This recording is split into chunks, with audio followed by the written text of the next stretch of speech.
বন্ধুগণ, আজকে আমার কাছে একটা বড়ই গুরুত্বপূর্ণ খবর আছে। আর কয়েকদিনের মধ্যেই মুর্শিদাবাদের নবাব বায়ু পরিবর্তন করতে আমাদের রাজ্যে আসছেন। নবাব? মুর্শিদাবাদের নবাব? প্রচন্ড খেয়ালি মানুষ, কখন যে হঠাৎ করে কি চেয়ে বসবেন কিছুরই ঠিক নেই। আমাদের খুব সাবধানে ওনার যত্ন করতে হবে কিন্তু।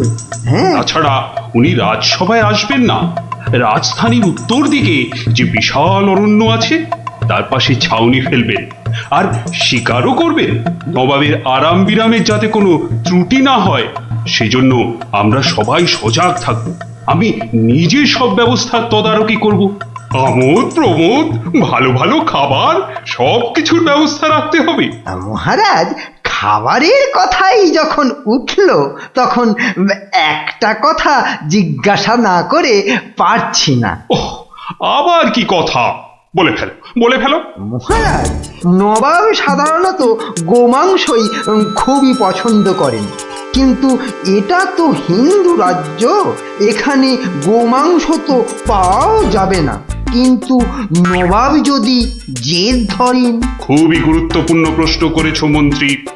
সেক্ষেত্রে আমাদের নবাবকে উত্তম রূপে খাসি আর মোরগের মাংস খাইয়ে মন ভরাতে হবে। এছাড়া আর উপায় কি? হ্যাঁ, আর তাতেও উপায় না হলে হাতের কাছেই তো আছে আমাদের কৃষ্ণনগরের বিখ্যাত সরপুরিয়া রাজভোগ। এর স্বাদে আর গন্ধে নবাব গোমাংসের কথা ভুলেই যাবে। ঠিক বলেছো গোপাল, নবাবের এমন খাতিরদারি করতে হবে যাতে সাপও মরে আর লাঠিও না ভাঙে। তাহলে আপনারা এবার তৈরি হয়ে নিন, আজ থেকেই কাজে লেগে পড়ুন, আর একদম সময় নষ্ট নয়।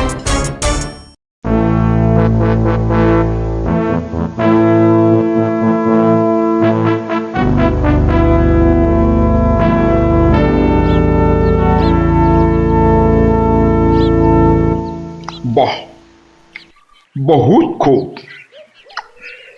বড়ই জবরদস্ত চিজ।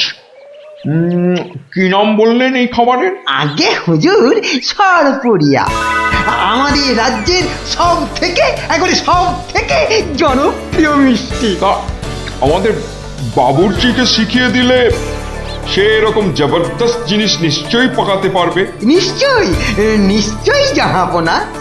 তাছাড়া মোগলাই খানার সাথে সরপুরিয়া বেশ ভালোই লাগবে বোধহয়। ভালোই লাগবে।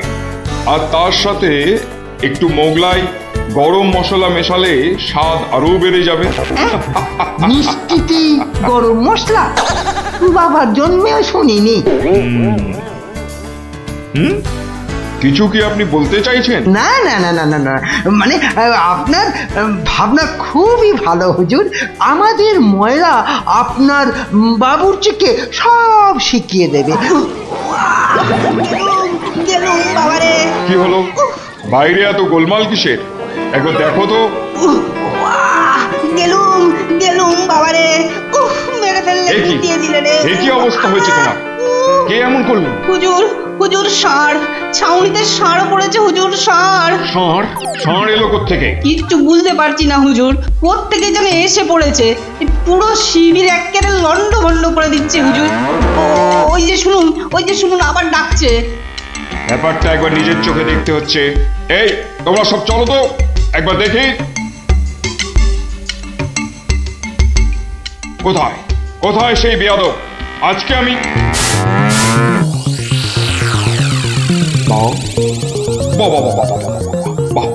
বহুত খুব, কি চমৎকার ষাঁড়, কি নধর দেহ, যেন তেল চুইয়ে পড়ছে। একেবারে জবরদস্ত গোস্ত। হুজুর, আমরা সবাই মিলে এখনই ওটাকে তাড়িয়ে দিচ্ছি। এই না, তাড়িও না, ইসকো পাকড়ো। পাকড়ো মানে? কি সুন্দর শরীর, চমৎকার মাংস হবে। বেটাকে ভালো করে ধর, আর শুনে রাখ, কাল এই ষাঁড়টাকেই জবাই করে আমার খানা পাকানো হবে।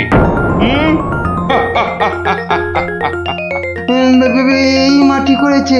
এই যে মহারাজ কৃষ্ণচন্দ্রের পিতৃশ্রাদ্ধের বিসর্গসার এবার নবাবের কবলে পড়েছে। ওর আর রক্ষে নেই। যাই তাড়াতাড়ি রাজসভায় যেতে হবে।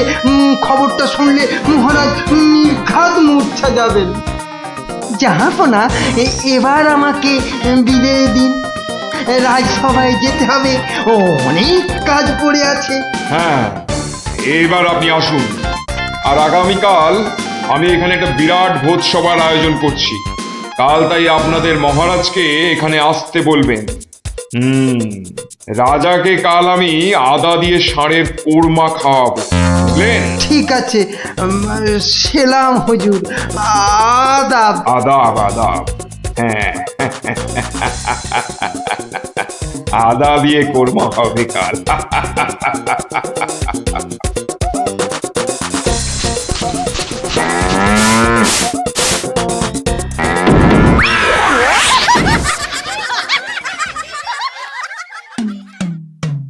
একে কথা শোনালে মহামন্ত্রী, এ আমি কি চরম ধর্ম সংকটে পড়লাম।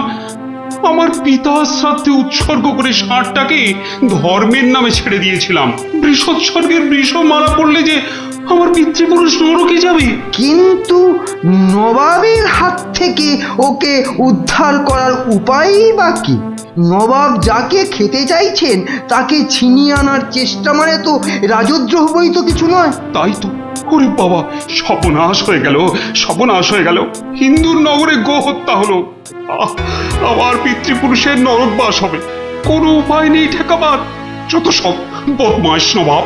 আমাদের এ কি সর্বনাশ হলো, কি সর্বনাশ হলো! থামুন, বিপদের সময় একটা বুদ্ধি দেওয়ার নাম নেই। আবার নাকি কান্না কাঁদতে লেগেছে। সবাই সবাই একদম চুপ করে থাকবেন। আমাকে আমাকে একা ভাবতে দিন তো। দেখি দেখি কোনো শেষ রক্ষা করতে পারি কিনা। আগে মাফ করবেন মহারাজ, আমার উপর ভার দিলে আমি ষাঁড়টাকে নবাবের কবল থেকে খালাস করে আনতে পারি। কার সাথে টক্কর দিতে হবে বুঝতে পারছো? এ হলো স্বয়ং মুর্শিদাবাদের নবাব। আমার উপর ভরসা রাখুন মহারাজ, আমার জেদ তো আপনি ভালো করেই জানেন। তুমি বোধহয় নবাবকে ঠিকভাবে চেনো না। নবাবের মতো বদরাগী লোক রসিকতায় ভোলেন না। আপনাদের নবাবও কিন্তু আমাকে সম্যকভাবে চেনেন না। আপনি বলুন না মহারাজ, আমার দৌড় ওনার জানা আছে কি? তুমি ঠিক কি করতে চাও? আমি তো কিছুই ভেবে কুল পাচ্ছি না। আপনি শুধু একটা ছোট্ট কাজ করুন। ছোট্ট কাজ? ছোট্ট কাজ কিরকম? শুনুন মহারাজ, আর আপনি নবাবের নামে একখানি পত্র পাঠান।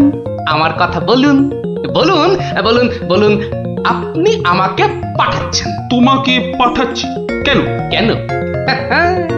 স্রেফ নবাবের মনটা একটু ফুরফুরে করে দেবার জন্য আপনি আমাকে পাঠাচ্ছেন। গোপাল, আমার কিন্তু ভয় করছে। তুমি কাজ হাসিল করতে পারবে তো? ধরে নিন আপনার ষাঁড় আপনি ফেরত পেয়ে গেছেন। দেখুন এবার আপনার গোপালের খেল দেখুন। বেশ, তোমার কথা মতোই কাজ হবে।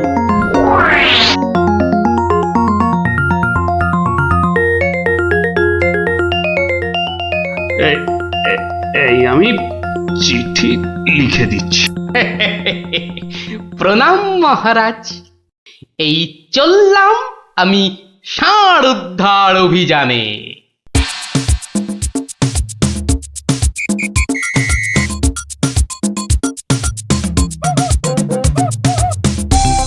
সেলাম হুজুর, আপনার চরণে এই দাসের শত কোটি সেলাম। আরে, এ কে উজির? জাহাপানা, এ হলো গোপাল ভাঁড়, মহারাজ কৃষ্ণচন্দ্রের সভার একজন রসিক লোক। নবাবের দিল খুশ রাখবার জন্যেই রাজাজি একে পাঠিয়েছেন। দিলখুশ? বেশ বেশ। গোপাল, তোমার নাম আমি শুনেছি বটে।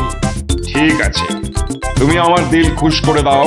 হ্যাঁ, মাফ করবেন জাহাপনা, আমি এসেছিলাম আপনার দিল খুশ করার জন্য, কিন্তু এখানে এসে আমার দিল নাখুশ হয়ে গেল হুজুর। কেন কেন কেন কেন?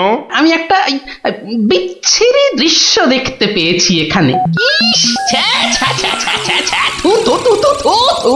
কি দৃশ্য তুমি দেখলে যে এত নফরত? হুজুর, ওই নোংরা সাপটা কেন আপনার পবিত্র শিবিরে বেঁধে রেখেছেন জাহাপনা? নোংরা বলছো কেন? বেশ তাগড়াই আছে, ভালো গোস্ত হবে। হ্যাঁ হুজুর, খেয়ে ফেলুন, খেয়ে ফেলুন, যত তাড়াতাড়ি পারেন সাপটাকে খেয়ে ফেলুন। তুমি হিন্দু হয়ে ষাঁড় খাওয়ার কথা বলছো? হুজুর, ওই সাপটা বড়ই নোংরা। ও যা উৎপাত করে, গোটা দেশের লোক ওর জ্বালায় একেবারে অস্থির হয়ে যায় হুজুর। কে উৎপাত করে? গুটিয়ে দেয়? না হুজুর, তাহলে তো ল্যাটা চুকেই যেত। কিন্তু ওই সার যা করে, এই ও ও আমি মুখে আনতে পারবো না হুজুর। রামো রামো ওয়াক ওয়াক থু থু থু। আরে বলেই ফেলো না, কি কাজ করে? কি আর বলবো জাহাপনা, ওর জ্বালায় মাঠে কারোর বড় বাইরে করার উপায় নেই। কেন কেন কেন? কেন বলবো? বলেই ফেলি। হ্যাঁ, মানে ও মল ভিন্ন, মানে ওই ওই নোংরা ভিন্ন আর কি।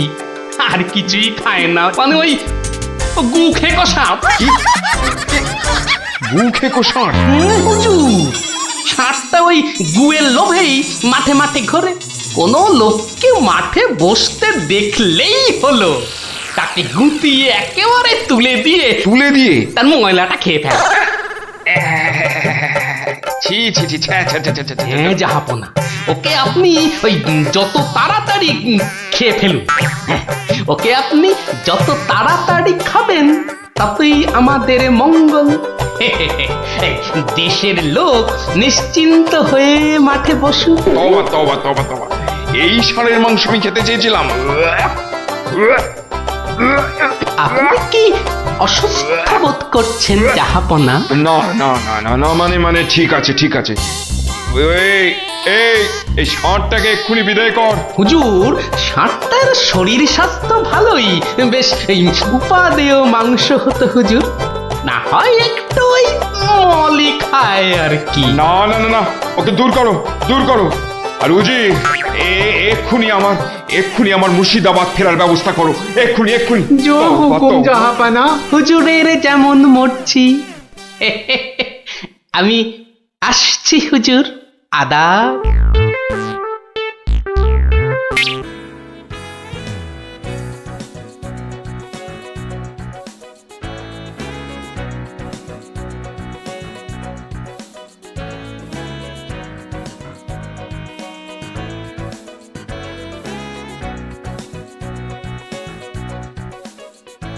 আমার অত দম নেই যে পুকুরের ওই পারে যাব। তুই তাহলে ঘাট ধরেই কাট, আমি ওই পাড়ের থেকে সাঁতারটা কেটেই আসি।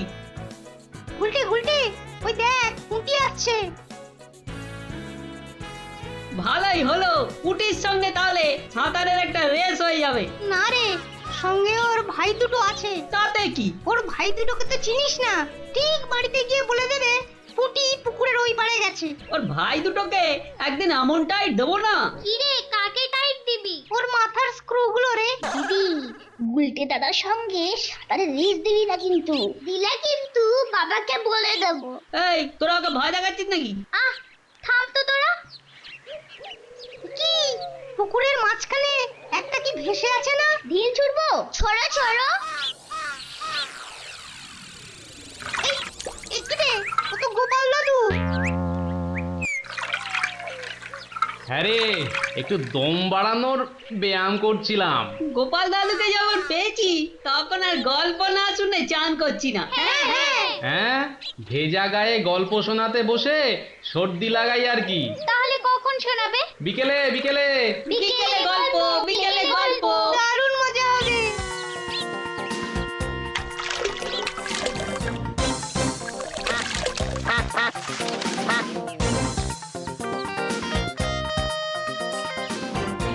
গোপাল দাদু আজ বড্ড দেরি করছে। ওরে সবুরে মেওয়া ফলে। ঠিক বলেছিস।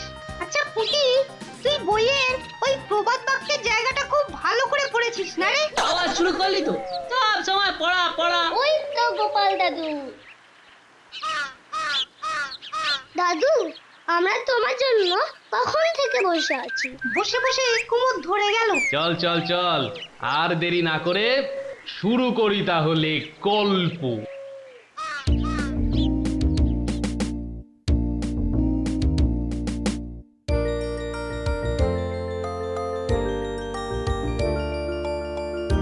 আজ বেশ চমৎকার হাওয়া দিচ্ছে। সত্যি তাই আমার বেশ খিদে খিদে খিদে খিদে খিদে খিদে পাচ্ছে। তোমার সব সময় খাই খাই। তাহলে আমি এখন যাই। এই গাছের তলায় একটু দাঁড়াই। আমি বরং গাছের বাঁদরটাকে তাড়াই। হ্যাঁ, এই তোমার উচিত কাজ। আজ দারুণ হয়েছে আপনার সাজ। তখন থেকে দেখছি তোমার ছন্দের পুকুট। এই যা, বাঁদরটা নিয়ে গেল আপনার মুকুট। এবার কি হবে? আমার আমার মুকুট নিয়ে এসো, যেভাবে পারো। এই এই দে দে মহারাজের মুকুট, দে দে বলছি। এ কি মন্ত্রী, এই যে ভয়ানক দুষ্টু বাঁদর। ওহ, এভাবে হবে না মহারাজ, ওকে বন্ধুর মতো করে বোঝাতে হবে। আমার তো কখনো বাঁদর বন্ধু ছিল না, কি করে বোঝাবো? আমি বোঝাচ্ছি। ওরে ওরে পুচু মুচু কচু, বাবাটা বাবাটা সোনাটা মনটাটা, আমার মনটাটা, আমার পুকুটা মুকুটা দিয়ে দাও সোনা মানা, দাও মানা, দাও দাও মানা সোনা দাও।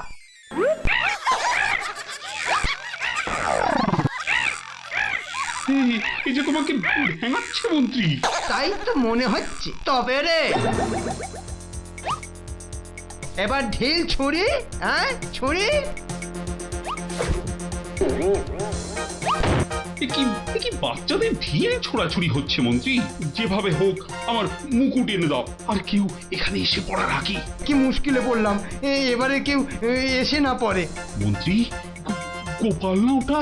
উহ, যেখানে বাঘের ভয় সেখানেই সন্ধে হয়। তুমি কি গোপালকে বাঘ মনে করছো নাকি? না না, বলছি গোপালের চোখে এই ঘটনা পড়লে লজ্জার আর শেষ থাকবে না। তার বলতে শেষে কিনা মহারাজের মুকুট বাঁদরের মাথায়।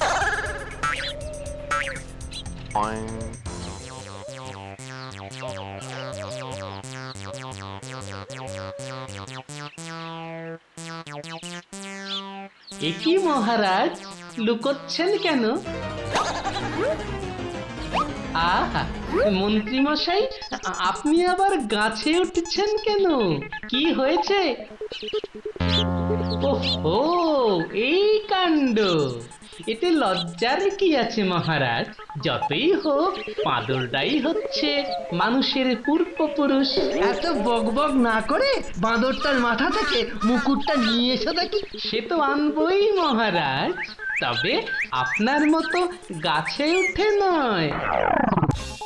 এই, আমার মাথার পাগড়ি টান দিচ্ছ কেন? হ্যাঁ আরে মুখটা বন্ধ রেখে দেখে যান না মশাই। গোপাল, এটা কিন্তু বাড়াবাড়ি হয়ে যাচ্ছে বলে দিচ্ছি। বাড়াবাড়ি নয়, বাড়াবাড়ি নয়, বরং হচ্ছে বাঁদরের সঙ্গে মুকুটের ছাড়াছাড়ি। মহারাজ, আপনার মুকুট। আসি মহারাজ, এবার মাথায় মুকুট পরে বাইরে বেরোলে দয়া করে হাত দিয়ে ধরে রাখবেন। মন্ত্রী মশাই, আপনি বরং একটা দড়ি দিয়ে পাগড়িটা বেঁধে রাখবেন, কেমন? আসি।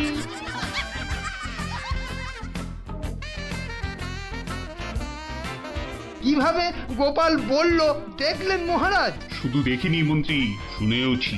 এর একটা বিহিত করতেই হবে, করতেই হবে। তুমিও ভাবো আর আমিও ভাবি।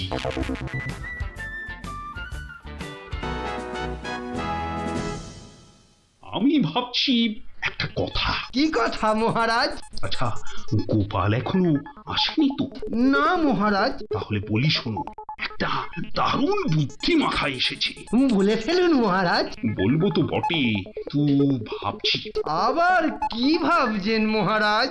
ভাবছি যা ভেবেছি তাতে গোপাল জব্দ হবে তো? তা যা বলেছেন মহারাজ, আসলে গোপাল হচ্ছে পাঁকাল মাছের মতো।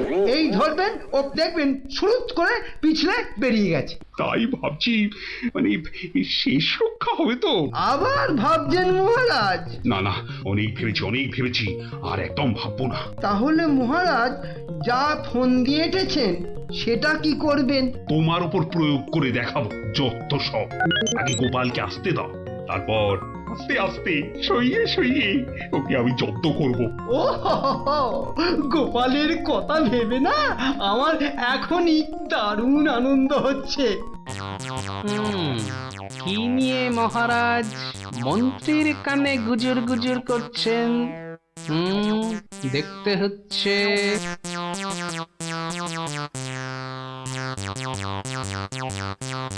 মহারাজ গোপাল আসছে। আরে আসুন আসুন গোপাল বাবু। জানতাম কোন ফোন দিয়েছে। দেখা যাক।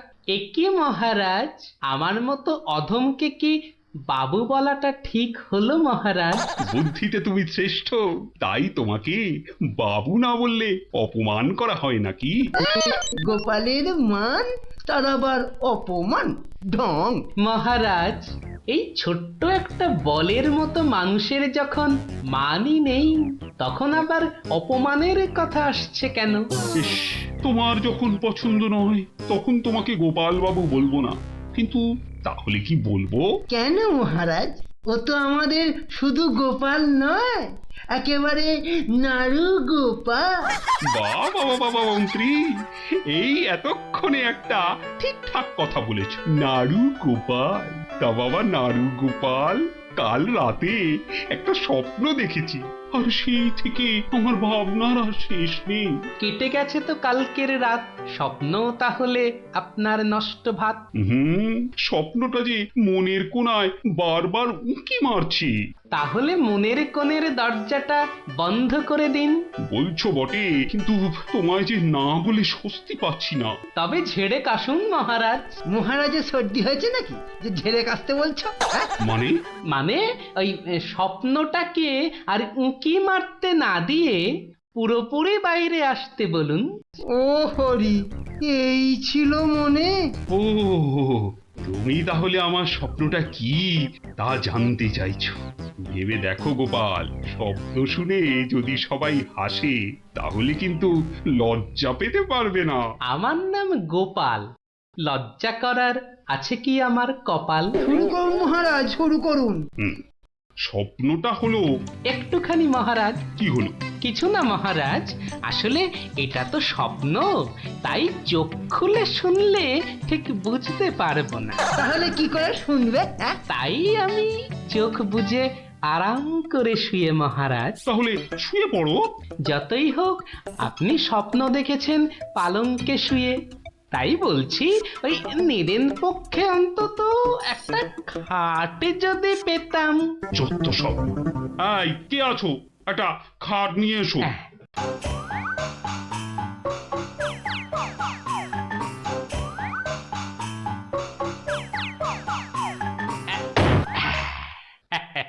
এই তো, এইবার একটু আরাম করে শুই। এইবার বলুন মহারাজ। আমি আর তুমি একটা সরু পথ দিয়ে হাঁটছি। মহারাজ এক মিনিট, কতটা সরু মহারাজ? ওই মন্ত্রী মশাইয়ের শরীরের মতো নাকি? উপা, কথা বলো না, স্বপ্নের ঘোরটা কেটে যাবে। ঠিক আছে, বলুন। পথে দুধারে দুই দিকে। আচ্ছা। তারপরে ঘটলো এক বিচ্ছিরি ঘটনা। যা। গোপাল, কথা বলো না, স্বপ্নটা ভেঙে যাবে। বলুন মহারাজ। ব্যাস, আমরা পড়ে গেলাম। কোথায় মহারাজ? আপনি কি পড়েছেন? তাহলে আপনিও কথা না বলে চুপ করে শুনুন। একসাথে তো মহারাজ? না না, তুমি একটা দিঘিতে আর আমি অন্যটাতে। আপনি যেটাতে পড়লেন সেটা ছোট না বড়? গোপাল, কথা না বলে শোনো। বাহ, এই না হলে আমার মন্ত্রী, যেন আমি যন্ত্র আর তুমি যন্ত্রী। ছোট বড় জানি না, শুধু এটুকু দেখলাম, আমি যেটাতে পড়লাম সেটা ক্ষীরের দিঘি, আর তুমি যেটাতে পড়লে সেটা হলো গুয়ের। বলেন কি মহারাজ, গোপাল একেবারে গুয়ের দিঘিতে? তা তাই তো বলছি, কি বিচ্ছিরি ব্যাপার। গোপাল এবার মোক্ষম জব্দ। গো কথাটা শুনতে ভারী মন্দ। একে একটা অন্য নাম দিলে হয় না মহারাজ? দিনা দিনা সভাকবি, আমারও কেমন গু নামটা কানে বড্ড লাগছে। তাহলে বরং বলি, গোপাল গিয়ে পড়িল মলের দিঘিতে। মনের দিঘিতে, হ্যাঁ? আচ্ছা মহারাজ, মহারাজ, মল কি নরম ছিল না শক্ত? হ্যাঁ, নরম না শক্ত? হ্যাঁ, গোপালই ভালো বলতে পারবে যে মলটা কিরকম ছিল। ব্যাস, এরপরেই আবার ঘুম গেল ভেঙে। কই গোপাল, এবার চোখ খোলো, মহারাজের স্বপ্ন যে ভেঙে গেল। হ্যাঁ, কি গোপাল, একেবারে চুপ মেরে গেলে যে। লজ্জায় গোপালের মুখ চোখ সব বন্ধ। উহুম, উহুম। আমার স্বপ্ন যে এখনো শেষ হয়নি মহারাজ। তাই নাকি? হয়েছে হয়েছে গোপাল, হয়েছে। গোপাল, তুমি এইবার মহারাজের কাছে দারুণ জব্দ হয়েছো। ওঠো ওঠো, লজ্জার মাথা খেয়ে এবার বাড়ি যাও। হ্যাঁ, এইবার আমার স্বপ্নটা ভাঙলো। মানে? মানে মহারাজ, কাল ভোরে আমিও একটা একই রকম স্বপ্ন দেখেছি, বলো। কিন্তু আমার স্বপ্নটা একটু বড়। তাই স্বপ্নটা শেষ হবার জন্য একটু অপেক্ষা করছিলাম মহারাজ। আর জানেন তো মহারাজ, ভোরের স্বপ্ন সব সময় সত্যি হয়। তাই? তাহলে বলো, তুমি আর কি দেখেছো? মহারাজ, আমরা তো দুই দিঘিতে পড়লাম, আর তারপর তারপর তারপর তারপর কি? তারপর কি? দুজন দিঘি থেকে উঠে পড়লাম। তখন মহারাজের গা ভর্তি ক্ষীর আর আমার গা ভর্তি থুরি থুরি ময়লা। কিন্তু ওই পরিষ্কার করব সেরকম জল কোথাও নেই মহারাজ। তখন কি করলে? তখন আর কোনো উপায় না দেখে আমরা আমরা দুজনে দুজনার গা চাটতে থাকলাম মহারাজ। মানে? মানে খুব পরিষ্কার। আমি মহারাজের গায়ের ক্ষীর চাটতে থাকলাম, আর মহারাজ আমার গায়ের ময়লা চাটতে থাকলেন। কি দৃশ্য! ব্যাস, আমার ঘুম ভেঙে গেল মহারাজ। কি বলছো কি গোপাল? হ্যাঁ, যা দেখেছি মহারাজ, স্বপ্নে তাই বলছি। সবাই সবাই আমার দিকে কি দেখছো? হ্যাঁ, কি দেখছো তোমরা? যাও যাও, আজকের মতো সভা পণ্ড। কেমন জব্দ এবার গোপালের সঙ্গে পাঙ্গা? বোঝো কেমন করলাম চাঙ্গা?